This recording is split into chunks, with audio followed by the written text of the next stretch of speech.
Okay, welcome to the Midweek Howl, the non-paranormal part of the From the Shadows podcast. Oh, it's still paranormal because I'm on. Oh, jeez. I didn't even get the introduction done.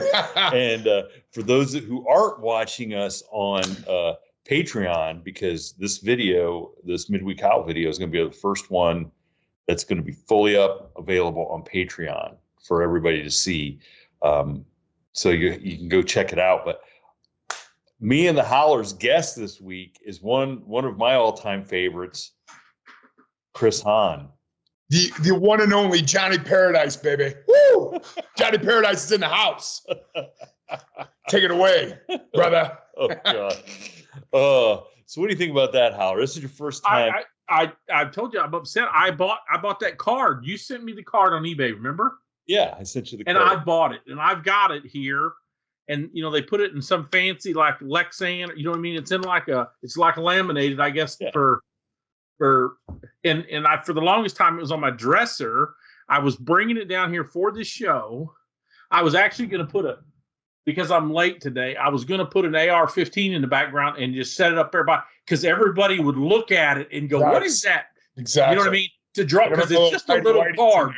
It's just a little card, but that would bring them in, right? You know what you should have done is you should have taken a picture of it and used it as your backdrop in your back screen behind you. Like your green screen of Johnny Paradise. Yes, I could have. A while ago, when I had that my screen blurred, when I was going through those things, you said it looked like a nice house. I wonder if they got a trailer house. That's what I need. Like with a trailer park out the window, you know what I mean? Nice. Some cars on blocks. That's what I need. Nice. People, okay. Yeah. So we kind of jumped right into this episode, but we'll catch everybody up. So my good friend Chris Hahn, who we've talked about, we bring him up many times on the Midweek Howl. He's a pro wrestler. He used to be a pro wrestler. He's not anymore. Oh, wait a second. Hold on a second. I thought that was like a Marine. You're always one. You're always one. Well, you know what I mean. Former professional wrestler, kind of like former Marine. Former professional wrestler, yes. That's what I mean. Yes, it never leaves you. It's still in there. Never leaves. Yeah, never leaves. And he's an actor, stuntman, and just an all-around great guy. Great guy. I'm just a great guy. Everybody wants one of me. They should sell me at Walmart. How did you miss being in Peanut Butter Falcon? Because I think you would have been great in there. Yes, I could have played both parts. Yes. Yes, I could have played both parts. Oh my gosh. Yes. My gosh. Because I'm a little I meant both wrestlers. I'm a little nuts. I've been knocked in the head a couple times. But, I meant both wrestlers, not Shia LaBeouf. How do you say that? LaBeouf? LaBeouf. Mm-hmm. So okay. So Chris is on here. He's got some stuff coming up that we wanted to talk about, but we thought it would be kind of cool to have him on and kind of tell his story about becoming and being a pro wrestler. Sure. And how did you get into that? Yeah. Yeah. So how did you get into being a pro wrestler? Well, when I went to high school, I was always kind of a loudmouth and a show off, and my dad always used to tease me, "You'd make a great pro wrestler someday."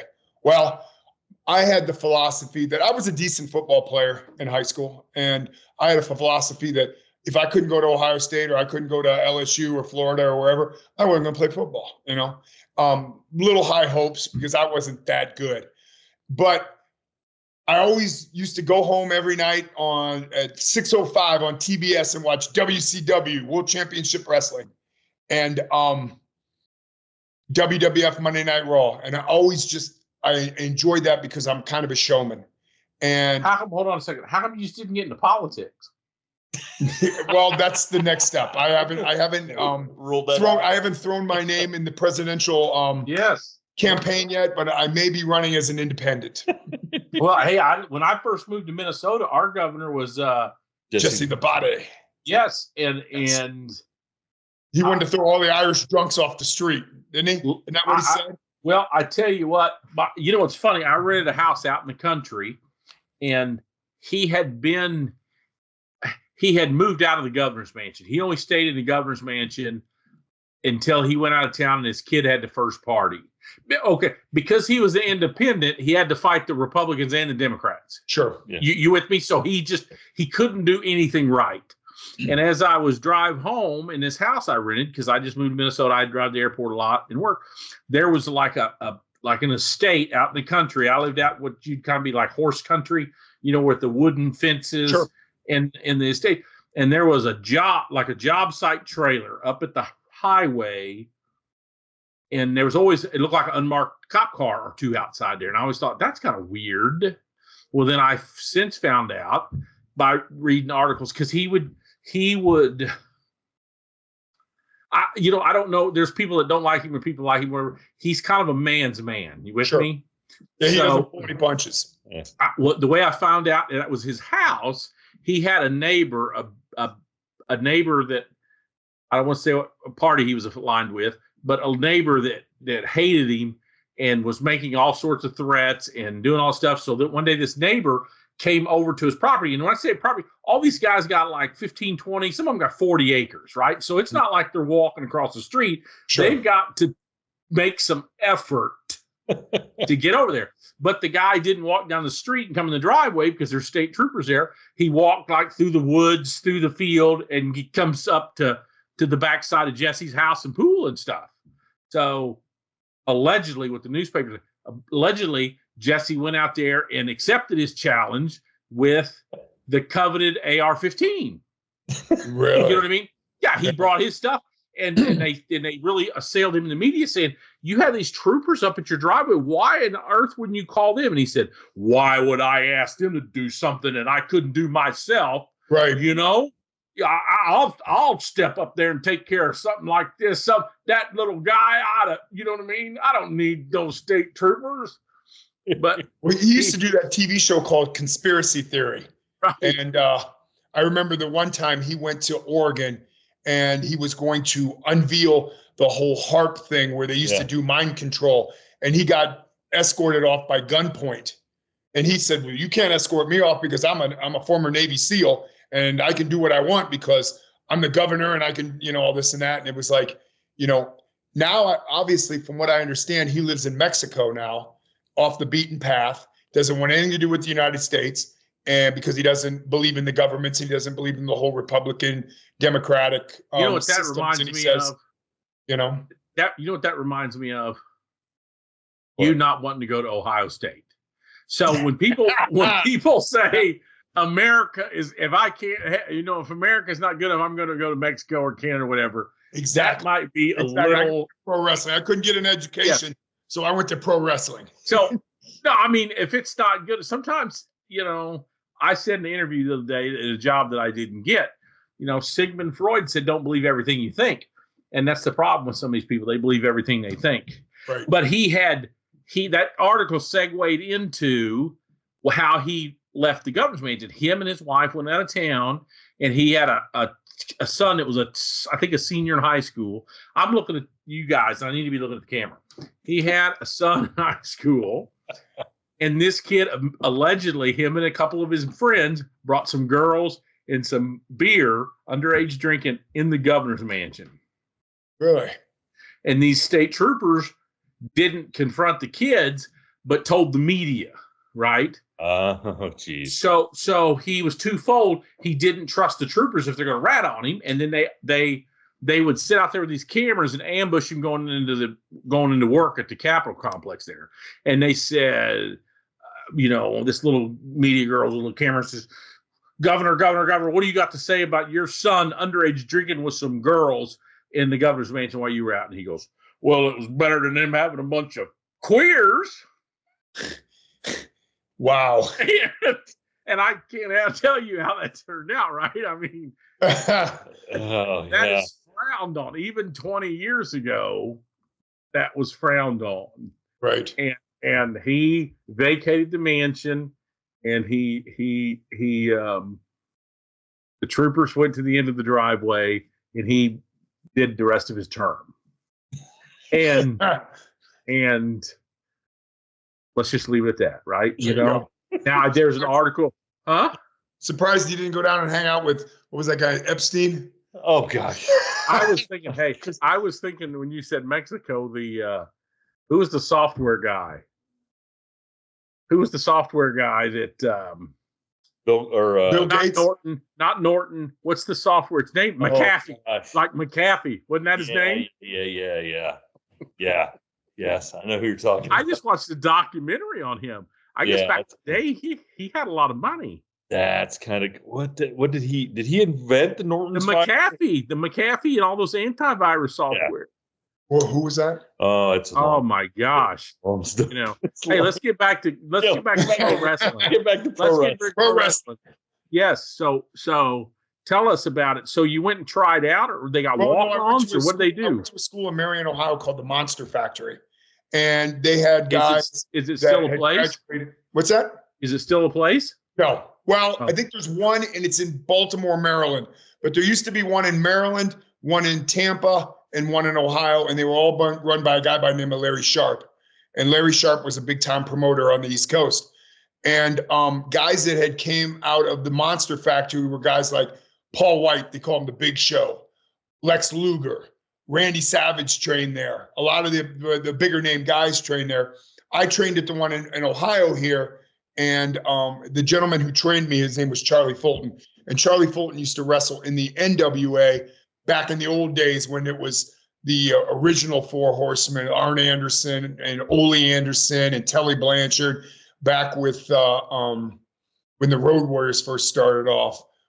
Buddy Rogers, not the original Buddy Rogers, but I think it was his son, and some of those guys. And he used to wrestle in the NWA and travel around. So the cool thing about it was when we would be over there training, and we would train every Tuesday, Wednesday, Thursday, Friday, Saturday mornings. I'd go over to Marion, which was about a half an hour from the house, and I trained for about 6 months. But the cool thing about it was when the NWA would come to Columbus and Cleveland, Ric Flair and Ole Anderson, those guys would come to the training facility and work out with us, which was really cool because you see these guys on TV, and then the next thing you know, you're in the ring learning from them. So you got to learn from some of the best people in the world. After 6 or 7 months of training, they would consider these guys what they called them independent talent or jobbers or whatever. I got sent up to New York, and I wrestled in Rochester, New York, Erie, Pennsylvania, and I wrestled in Syracuse. Rochester, Syracuse, Erie, Pennsylvania. And the first night I wrestled The Undertaker. The second night I wrestled the Road Warriors. And then the third night I wrestled the Ultimate Warrior. And those were my first 3 matches in the professional wrestling. Like a lot of work. And it was crazy because the first night I go out there and they're going to put me in the ring with The Undertaker, and it's going to last maybe 4 minutes. And so I go out there, and what you do is you sell for these guys to go over big, and you give them all big high spots and make them look superhuman. And I got my tail kicked by a lot of good wrestlers.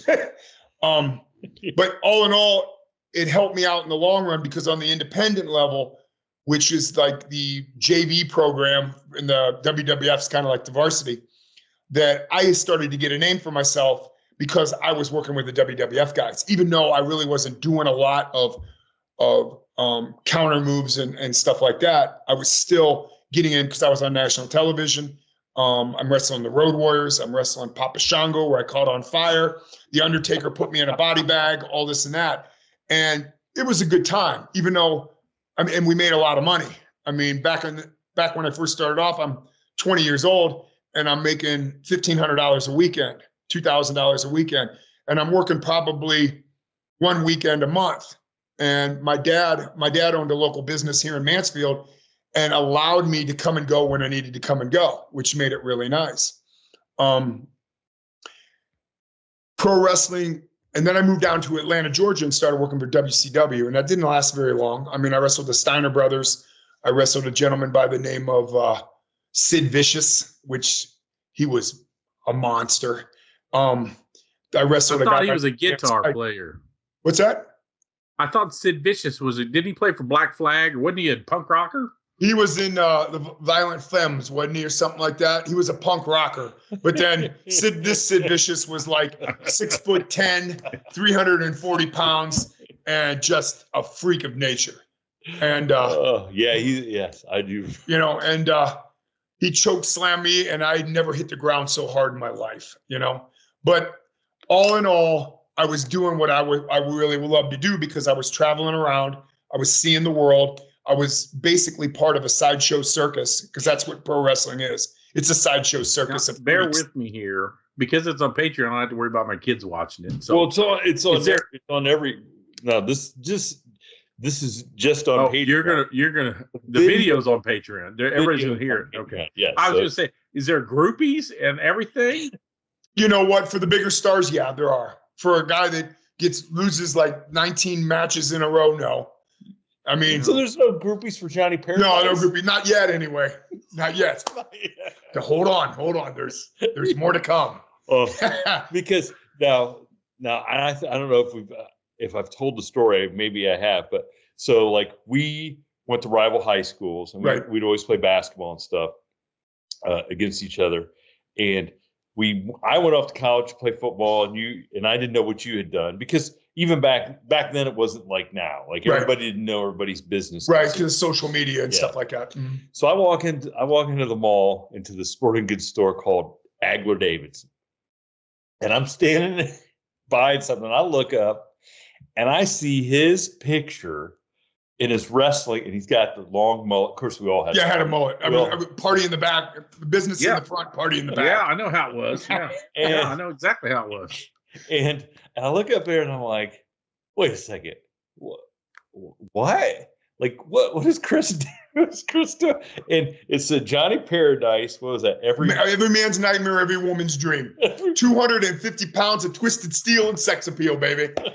I gotta find my card. It's here on my desk somewhere. But so I see that, and then of course I don't see him then until you were working at the Mad Bull, right? Like it was a nightclub in our town, the Mad Bull. Mad Bull. The Mad Bull. Yeah, a lot of people listening to this show that are in Ohio, they'll be like the Mad Bull. I remember Mad Bull. It was like heifers or cows or what? No, it wasn't like it. It wasn't like that. I got some good stories about the Mad Bull, but that's a whole. That's a whole bouncer. What were you? I used to be the bouncer there. I used to like break up fights and do all this kind of crap, you know. But I'm standing there going, and they had a big screen TV, and he said he fought Papa Shango. Okay, so Papa Shango was this big African witch doctor kind of character, and I'm watching, like, it's playing up on the big screen. Okay, and next thing you know, and it's a great. I mean, I should have known then. Rupp Arena. It was at Rupp Arena in Lexington, Kentucky. Was it Rupp? Yeah. So I should have known then what a great actor he would be. Oh, a great actor. So Oscar winning. It is one of the greatest. You know, here he is, this fresh-faced kid coming to fight this big witch, and all of a sudden, and you say witch doctor, I'm thinking throwing chicken bones out and saying crazy shit. The crazy thing was he wore a big like a big bonnet or whatever, like a headdress, like a headdress. He had a skull, and the skull was smoking, and he would roll his eyes back, and he would chant and do like these chants in the middle of the ring. I gotta write this down. Papa Who, so I can Google. Is that Papa Who? Oh yeah, Papa Shango. So Chris gets in the ring. Like, he's scared to death. He's really playing it up. Like, I don't want to get in there with this guy. Right. And the next thing you know, he comes up and his hand's on fire. Chris's hand's on fire. Flames just coming off of his hand. He's like, oh my God. And the announcer's like, this poor young man, this poor young man. It is one of the greatest. It's on YouTube. You can go Google it. You can Google it on YouTube, yeah. Chris Hahn versus Papa Shango versus Chris Hahn. Yeah. And but I've had some great things like that happen. And then there was a group by the name of the Nasty Boys. You remember the Nasty Boys? Yeah. So the Nasty Boys used to do this thing called Pity City. And they would take their opponent's head, and the one guy would raise his arm like that, and he'd take your face and just smear it in your armpit.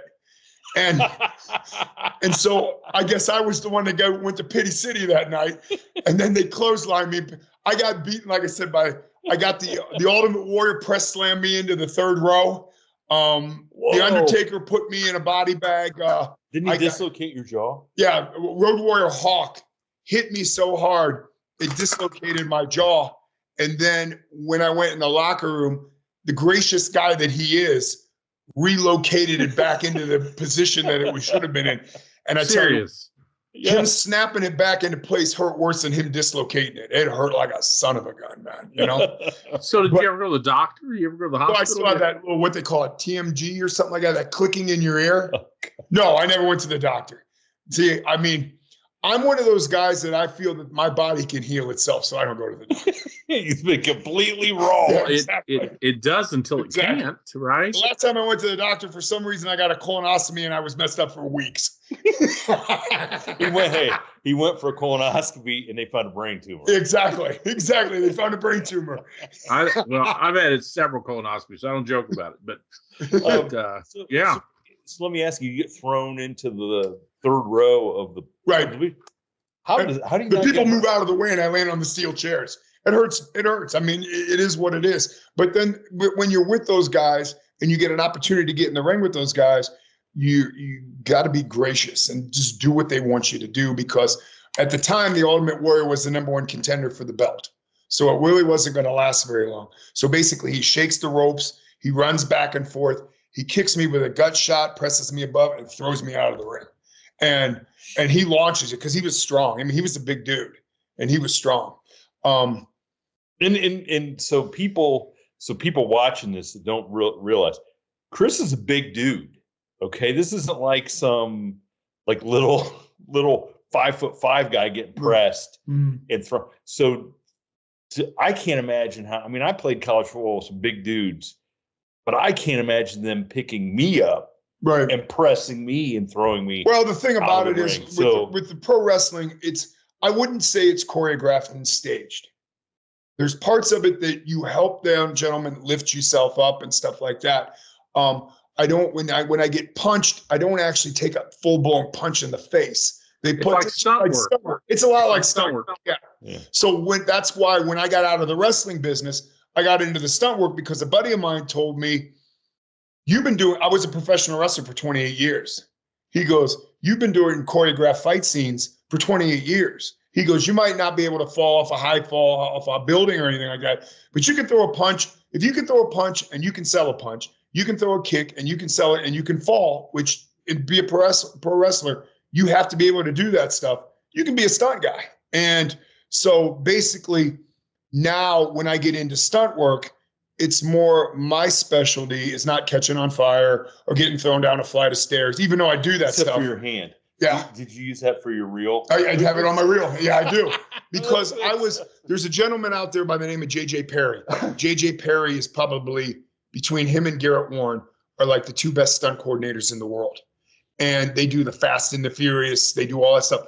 Well, I went to one of their workshops and I asked him afterwards, when I make my reel for my stunt work, should I put my pro wrestling stuff on? And he goes, hell yeah. He goes, because professional wrestlers are easy to work with because #1, they can take direction.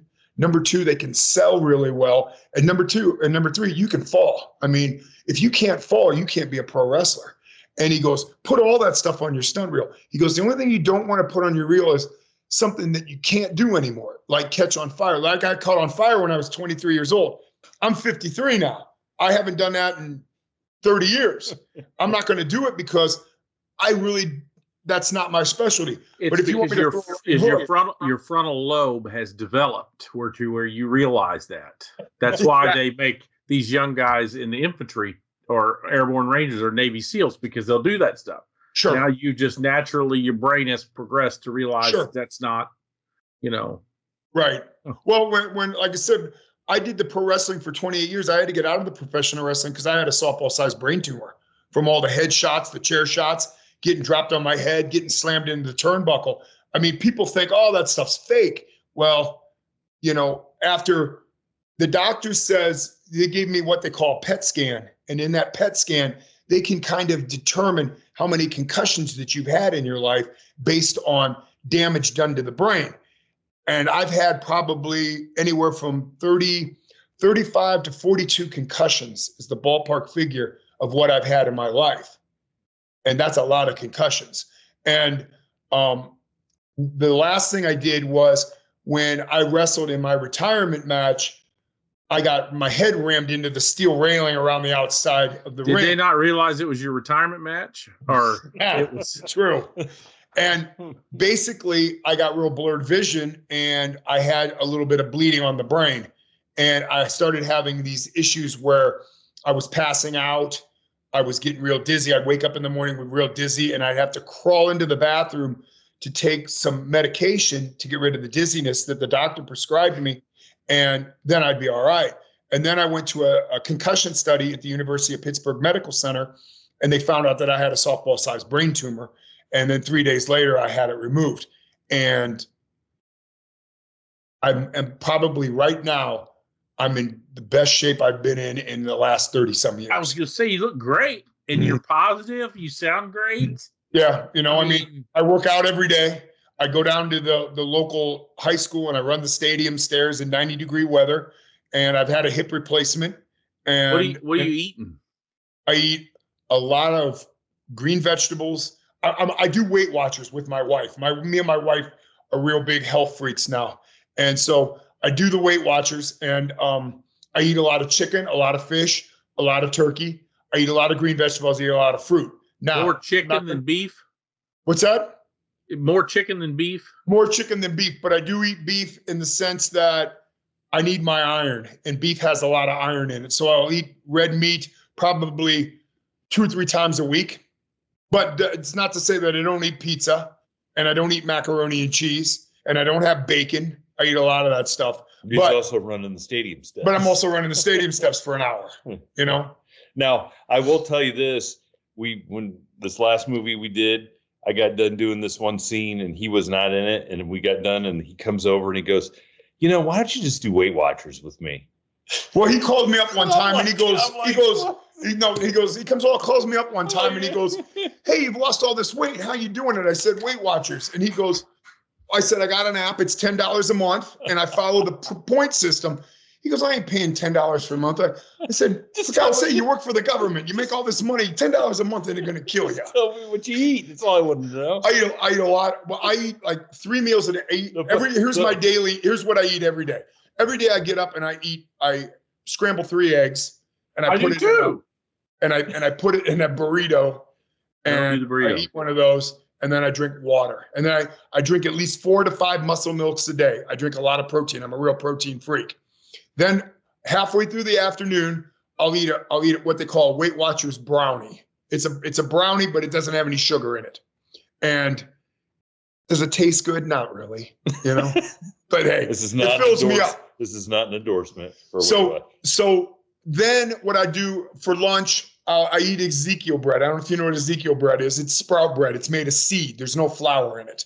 So I eat like a turkey sandwich, and then I'll have some veggie strips or like veggie chips, which they don't taste very good, but you know what? Hey, it is what it is. And then halfway through the afternoon, I drink a protein shake and I eat another brownie. And then for dinner, I have some kind of green vegetable, maybe a sweet potato, baked potato, and then I'll eat like red meat, or I'll eat chicken, I'll eat fish, I'll eat something like that. And then before I go to bed, I drink another protein shake. And that's basically all I eat, How many times a week are you running the stadium steps? 3. Every Monday, Wednesday, Friday. What kind of weights are you doing? I do everything. Have you ever heard of CrossFit? I do a lot of CrossFit workouts. Yeah. So basically what I'll do is my one workout. They cause a lot of orthopedic injuries. No, not really. I mean, since I've taken the sugar out of my diet, I don't have all the inflammation in my joints. Serious? Oh, seriously. Yeah. It's unbelievable. So here's my workout this morning. I get up, and you know what a stepper machine is, the stepper. I do. Yep. Okay. So what I'll do is I'll start and I'll do 10 push-ups, a minute and a half on the stepper. I get off, I do 9 push-ups, a minute and a half, 8 push-ups, a minute and a half, 7 push-ups, a minute and a half, 6 push-ups, a minute and a half, all the way down to 1. Then what I do is I go down and I drink some water, whatever, and then I go back upstairs, and you know what a Jacob's ladder is? It's the rotating ladder machine. Yep. And I start with 1 push-up, a minute and a half on the ladder, 2 push-ups, a minute, and I go all the way back up to 10. Takes me about 45 minutes to an hour to do it, and that's my workout. And I do some maybe abs or whatever, and then Sounds the next easy. day, Sounds easy. It's not that tough. I mean, once you get into a certain routine, then it becomes easy. And then what you do is you turn your tension up on the stepper and you make it go faster. And then you really push yourself. And then like on Tuesday, what I'll do is I'll go outside and I'll do medicine ball slams. So I take a 15-pound medicine ball and I slam it down as hard as I can. And I run up and down the hill. I'll do 10, 9, 8, 7, 6. So I don't do, back in the day, I was a power lifter. I used to do 550-pound bench press, 800-pound deadlift, 700-pound squat. Now, my knees are no good anymore. My shoulders are no good anymore. I had a hip replacement and a brain tumor. I don't do that stuff anymore, you know? But what I do now is I lift for health and not, I mean, I'm married with a beautiful wife. She's the best in the world. I got nobody to impress anymore but this guy right here. That's hard. Him, hey, he's a moving target.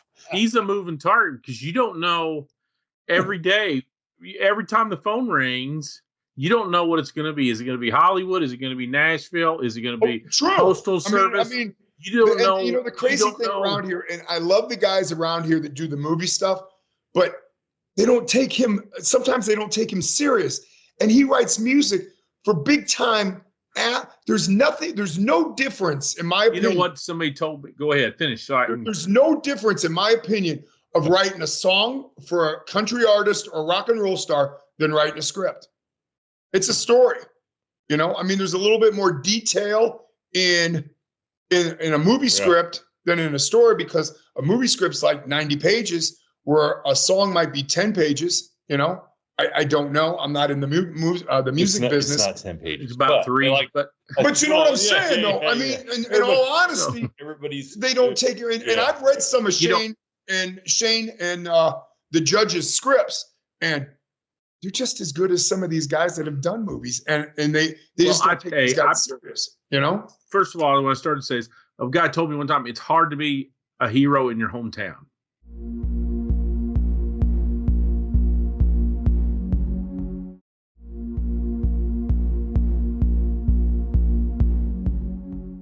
A guy told me one time, it's hard to be a hero in your hometown.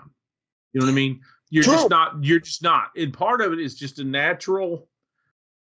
Just say you're surrounded by a plumber, a fireman, and a dude that works for the street department, right? Right.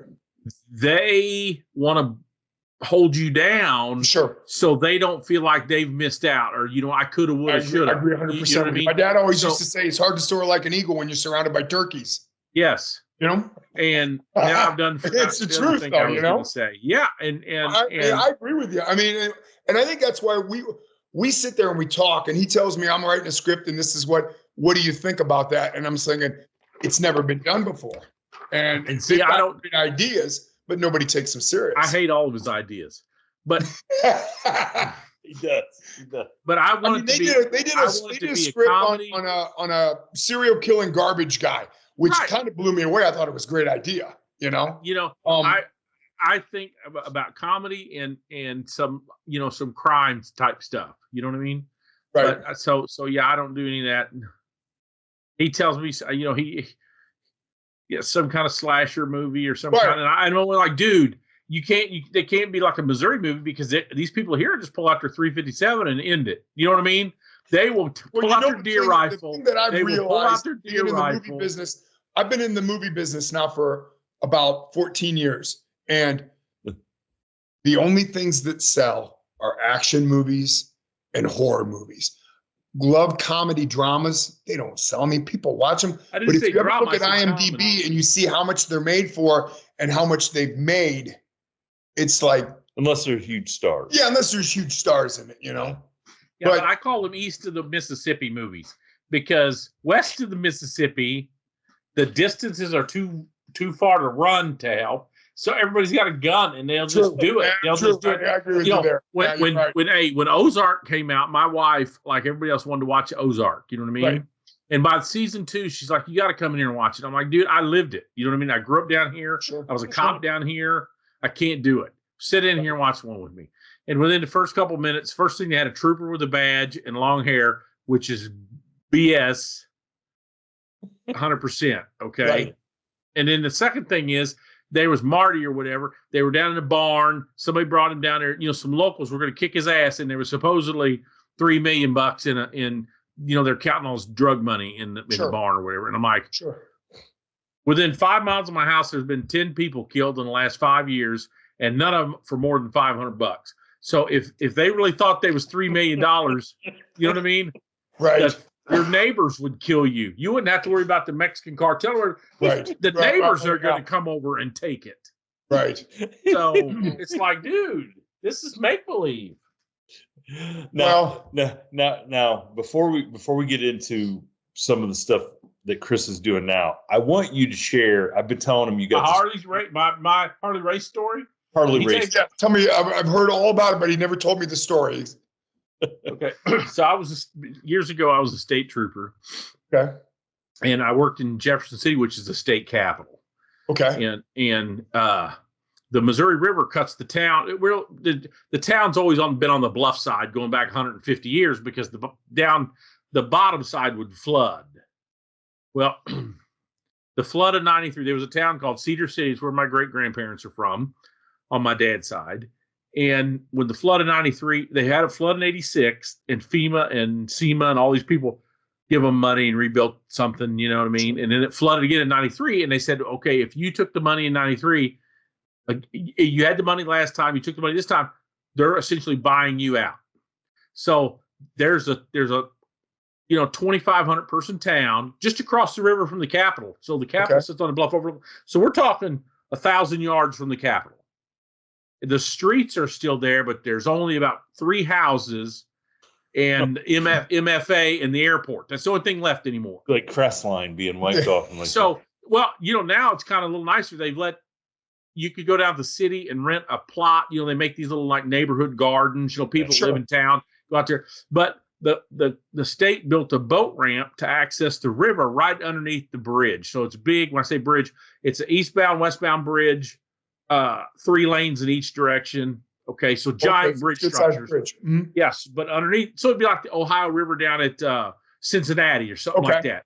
But it's different because, so imagine one side of the river being the big town and the other side just being airport and abandoned town and sod and cornfields and stuff, just forever.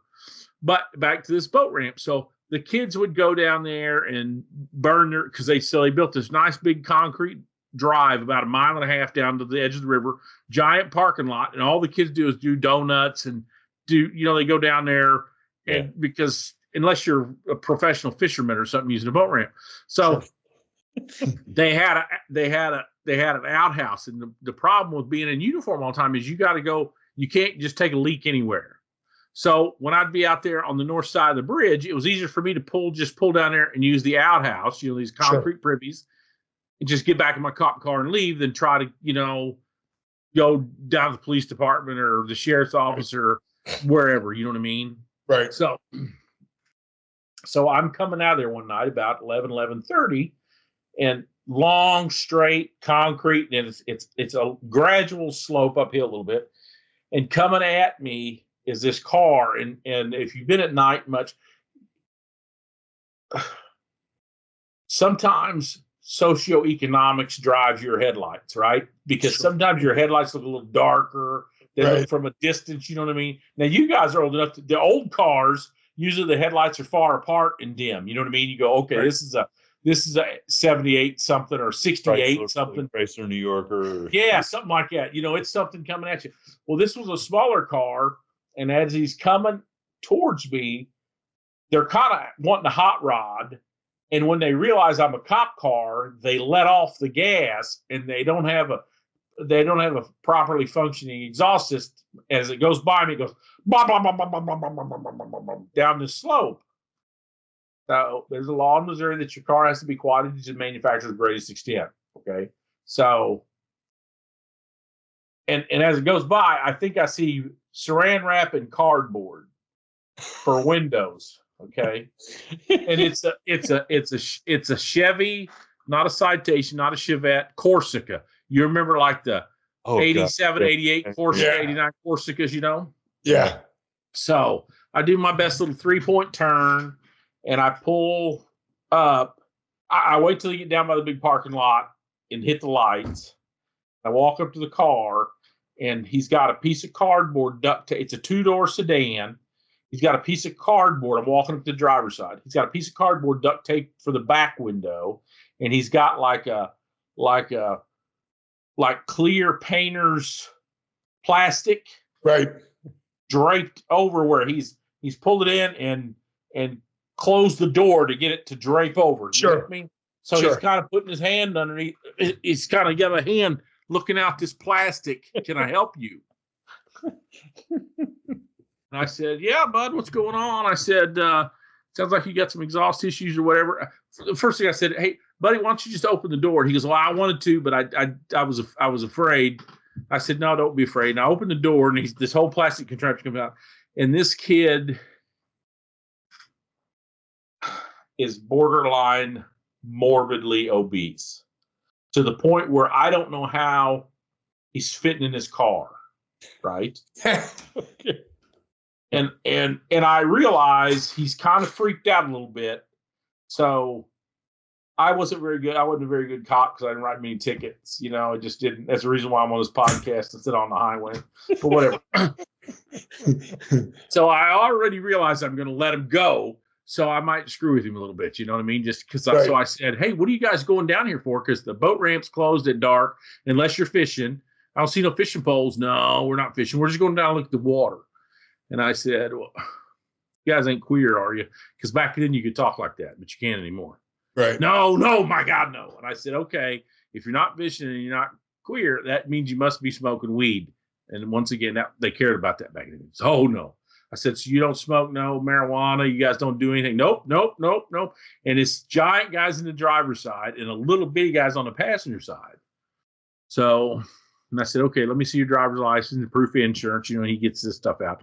And I said, you ain't got nothing to hide. Nope. I said, you're not dopers. You're not nothing. You're not, nope. Been in trouble. No, haven't been in trouble.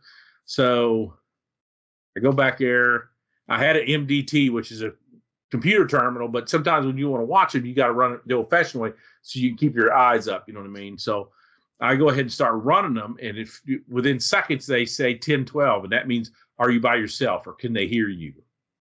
So when they say 10-12, that means they're saying some stuff. The dispatch about to say some stuff back to me, and they want me to be prepared. Sure. And sometimes if you got like a real badass, or if you got something going on, you'll say stand by, and you'll walk away, or you'll do something different. You know what I mean? Because a lot of times in an urban environment, that's like the starting pistol to the foot race. You know what I mean? Sure. When they say your subject, you know, Hahn, first name Chris is, you know, wanted, you know what I mean, or whatever. Right. So they tell me he's got a probation and parole hit for guess what? Possession of marijuana, possession of controlled substance. Dude, I just so I walked back up there and I said, did you guys hear that? And they're like, no. And I know they didn't hear me. And I get my lapel mic and I say, can you read that back again? So, and I'm sitting at the door, and then they hear the dispatch say probation and parole, you know, marijuana, controlled substance. I think the little guy had a burglary or steal it or some crap like that. And I said 10-4. And I said, dude, you guys just sit here and lie to me. I just told you, asked you. Well, that's water under the bridge. That's what the guy says. It's water under the bridge. But the whole time, the best part is the whole time I'm talking to him, he's got some Polaroids face down on the dash. Okay. So as I'm standing at the window looking down at him, I've moved this plastic. I got the door open. I'm looking down. There's Polaroids face down on the dash. You know what I mean?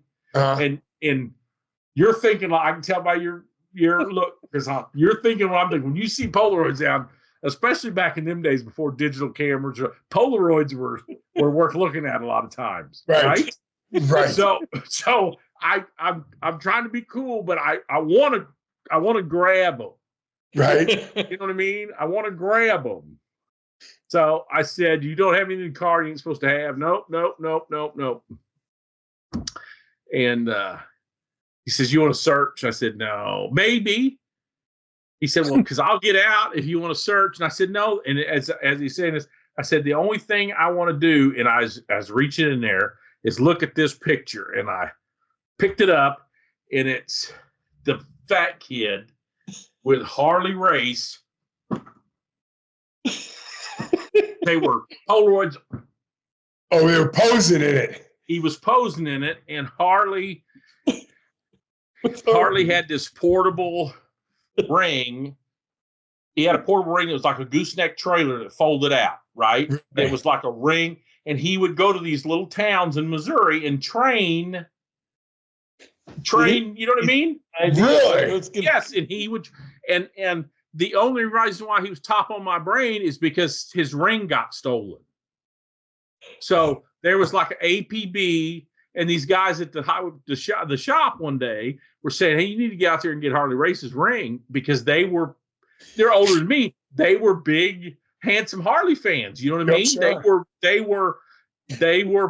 were fans. I guess back in the old days when I was little or before I was born, I guess before there was a Saturday Night Live, they could turn on channel 12 or 13 or whatever channel it was. Harley Race was and watch these. Missouri guy, if I'm not mistaken. Am I right? Yes. Oh yeah, right. Yeah. Like where I live right now is in his home county. So okay. Yeah. Oh yeah. So he grew up and made it. I think he died. 2 years? Didn't we look it up, Shane? Yeah. He died a couple years ago. Yeah. So yeah, he was posing. They said back in the day that Harley Race was difficult to work with in the ring because if you screwed up, he'd potato you, which means he would really lay into you and give you blows, and he wouldn't hold back. But they said that he was one of the best guys to work with in the ring. But if you ever screwed up, you better strap on your boots because he's going to give it to you. You know, I mean, I never met him. Those are stories that I've heard. But I've met him one time in passing, and it's hard. Before or after the Polaroid? It was before the Polaroid. It was during the missing trailer. 6 to 8 months before the Polaroids, right? Because the missing trailer. Did you get Polaroids when you found his trailer? Did you get missing Polaroids? I didn't find his trailer. Somebody else did. But what happened is normally when trailers get stolen, especially like a livestock trailer, or you never find them. The problem is he was so loved down here. Oh yeah. They ended up putting his trailer in the lake. They run it down a boat ramp, put it in the lake because it was so hot that they didn't want to be the people caught with it. You know what I mean? Sure.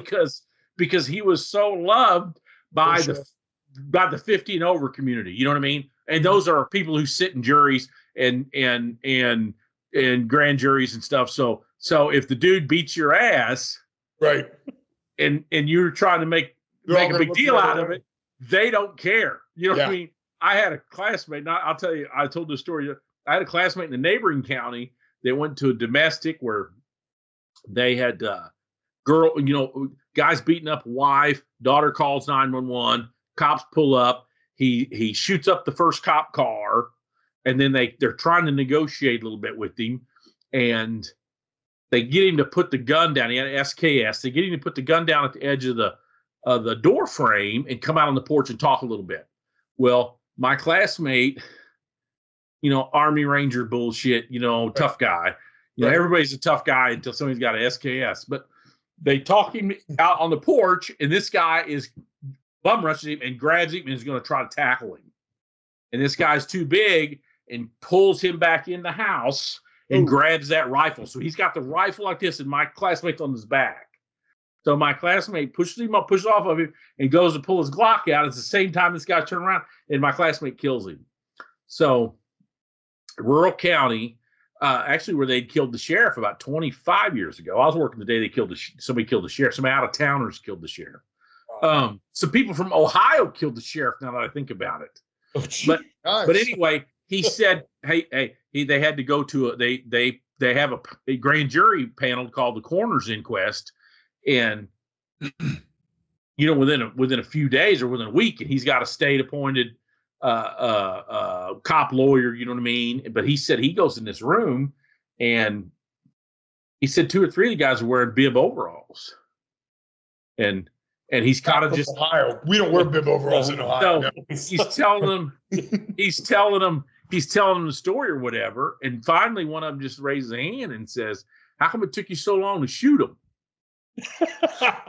And he said, "When that happened, I knew I'd be okay." Oh, cool. So because he couldn't figure out why the first cops didn't shoot him. You know what I mean? When you shoot up how come the cop that got his cop car shot up didn't shoot him? You know, how come it took so long? So back to Harley Race. Yeah, the heat got on whoever took that trailer because he's so beloved by all these, kids, right, that grew up, people that had watched him his whole life. What did we look him up to? He's 80-something when he passed, I think. Probably. Yeah. He's 85, 83 2 years ago. So he'd be like 85. But anyway, yeah, he had his poses, and he had went to the Harley. He wanted to be, and I asked him, I said, well, what, are you going to, now that you got your certificate, are you going to, no, Harley pulled me aside after graduation. He told me I was probably too big, but I could work on it.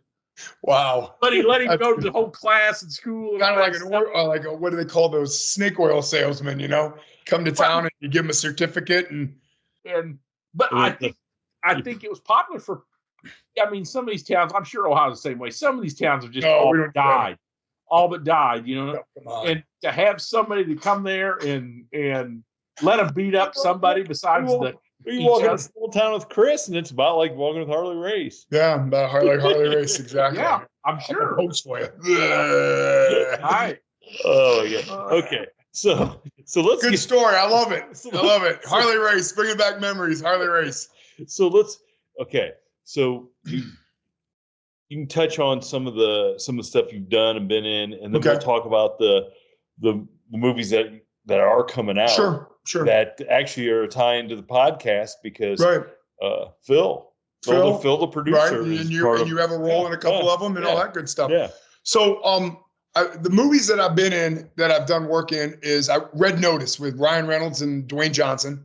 I played a Russian prison guard, and that's on Netflix. That was a Netflix original. I was in Judas and the Black Messiah, which was about Fred Hampton, who was the leader of the Black Panthers. I played, and this is going to be hard to believe, but I play a racist prison guard that beats the hell out of him. And I really beat the hell out of him. It was great. It was fun. Not because he's racist. Not because I'm racist. It's because it was just, I got to actually work with Daniel Kaluuya. Is that how I say his name? Yeah. And he actually did the stunt because he wanted to sell it. So I actually got to work with him, which was great.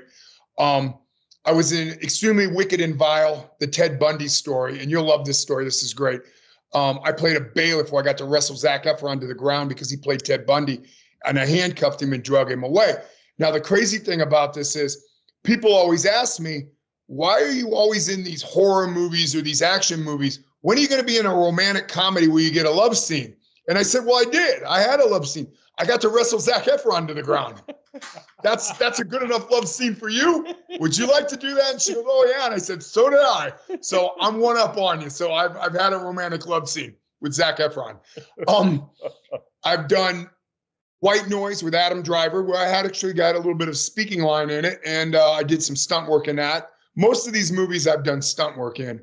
I'm currently working on Mayor of Kingstown as a recurring stunt guard, where I've done a couple scenes where I'm a wall guard, where I walk the wall, but I've done, I had a fight scene in one. I fell down a flight of stairs in one, but I got pushed by an inmate. Hopefully they're getting ready to start season 4 in August, which hopefully I get to work on. I was in Escape from Death Block 13, which was a prison break movie. A classic. It's a classic movie. It's classic. I play the loudmouth, over-the-top inmate that becomes buddies with the Charles Bronson lookalike, and Shane's a prison guard. He's a corrupt prison guard in it. Yeah, and of course. Oh no. You know, we had a blast. We shot that for what, 3 weeks? For 3 weeks, and it took how long to come out? Yeah, 3 weeks, and it took 3 years to come out. But no, but we had a blast doing it. It was a good time. We currently are working on a movie called Dead Run, where Shane plays an FBI agent. I play a sheriff. We're chasing a serial killer. That's about all I can give away. We do some work on a couple movies over in the Ashland, Ohio area. One's called Dead Teenagers. One's called The Exorcism of Saint Patrick. Father Saint. Yeah, you weren't in Clown Town, were you? You weren't. Clown Town. I was in Clown Town. I was a serial killing clown in Clown Town, which you can see that on Amazon. I was the I think I own it. Paul Bunyan, where I played the suit monster, and I just creeped through the woods, scaring people and hacking them up. You know, good times. I am kind of like the misfit that gets all the misfit parts. Don't you want to just laugh? Oh, I have a blast. Oh yeah. You know, behind scenes, I sit there and like I was in the movie Wrong Turn, the new one that just came out about 2 years ago. Now, knowing my scene was a short one, they weren't inbreds in the Wrong Turn, the foundation. They were more like mountain people kind of whatever. And unsophisticated. Unsophisticated. Different. Yeah. And, but I get killed. And the crazy thing is my scene where I get killed is basically the storyline of the whole thing because they chase these kids down. They think he killed him on purpose. They were scared, whatever. I was in a movie called Funhouse Massacre where I get my face ripped off and then the serial killer wears my face as his face. Even though I had a small part, my face was through the whole movie. So I get these kind of misfit, crazy roles, but I love what I do, you know, and my agent, I have an agent in New Mexico. His name's Peter Yankee, and he runs a company called Furgun Mayer. And he goes, don't you get tired of being typecasted as the inmate or the prison guard or the bodyguard or the monster? I said, as long as I'm working, I don't care what you cast me as.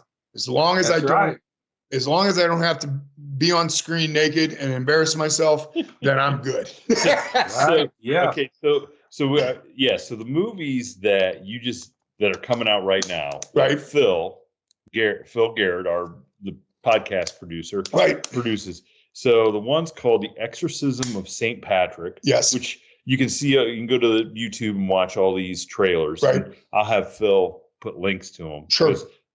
The next one's called Werewolves Against the World. Right. Okay. I was actually on set there the one night you guys were doing stuff. And then Dead Teenagers, which for my money is the coolest story of all three of these. Yeah, it's a pretty cool story, really. Chris plays a really good part. Right, but I also stunt coordinate on all those.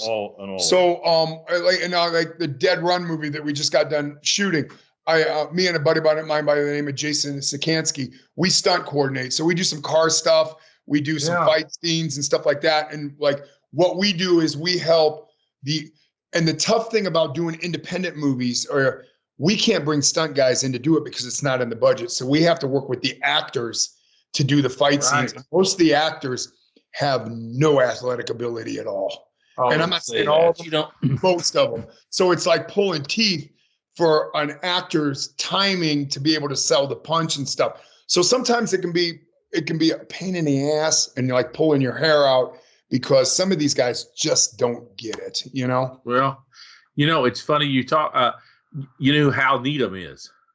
Yes, I know the name. My son, who just brought me, I give him a bad look about minute 26 because he was bringing me my food a while ago. And I was trying to keep him out of the screen.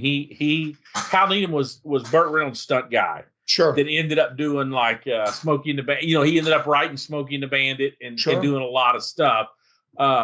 What did he found? Stunts Unlimited, I think, is what he formed. Yeah. Mm-hmm. So anyway, that's like the biggest stunt company in the world. I mean, my son reads up all that stuff. You know, we talk about. Would you say car chasing, right? Because he thinks that would be the best thing in the world to be a car guy in those things. You know, a car and motorcycle guy. But he's going to be a sophomore. He's 15. He's 6'5", 240. Wow. So he's probably not going to be a motorcycle guy. So there's a podcast to listen to. The guy's name is Corey Eubanks. Corey Eubanks did you see the Fast and the Furious 5 where the school bus does like a 7? But he's the one that does the role while he's in it, and he talks about all that stuff. And then he has all the top stunt coordinators in the world come on and talk about stories.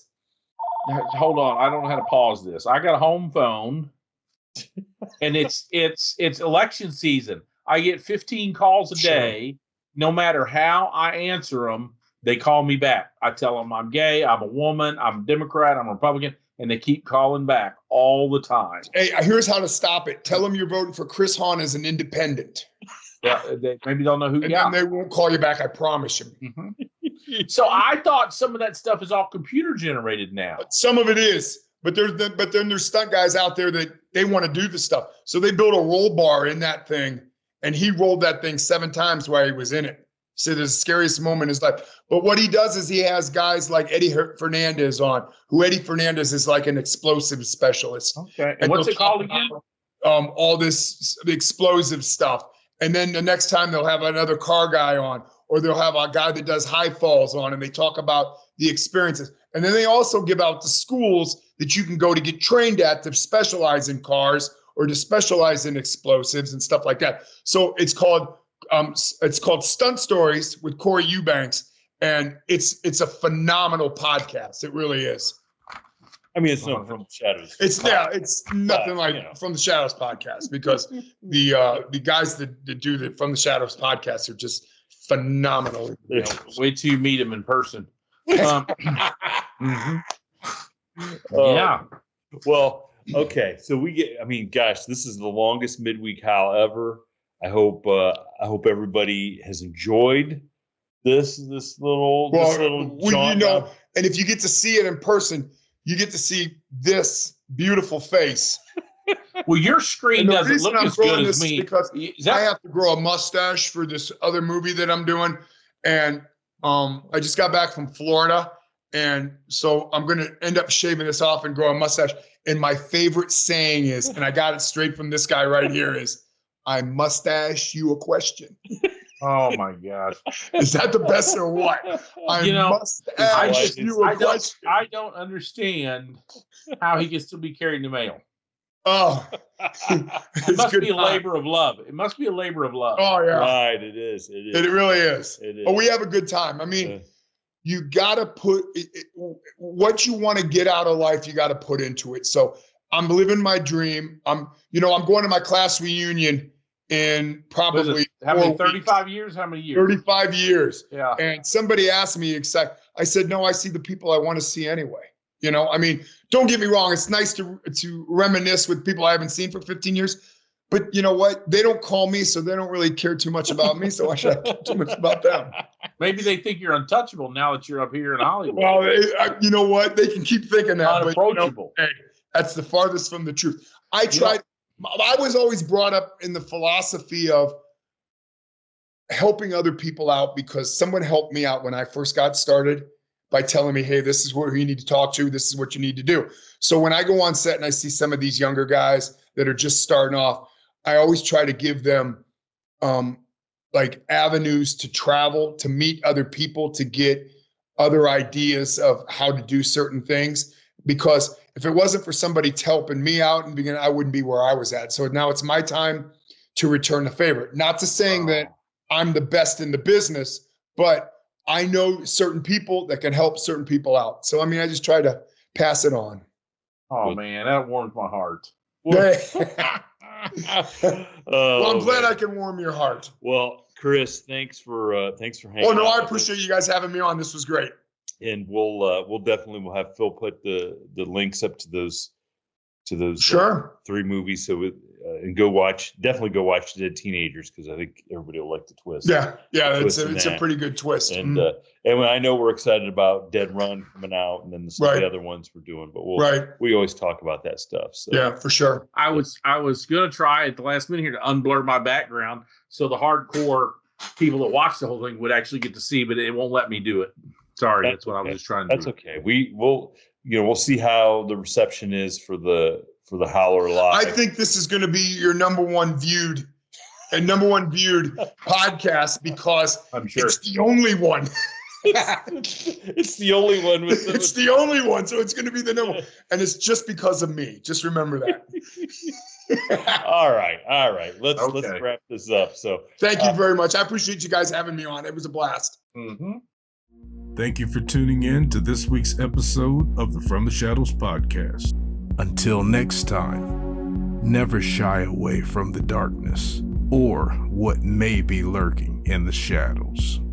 We are out.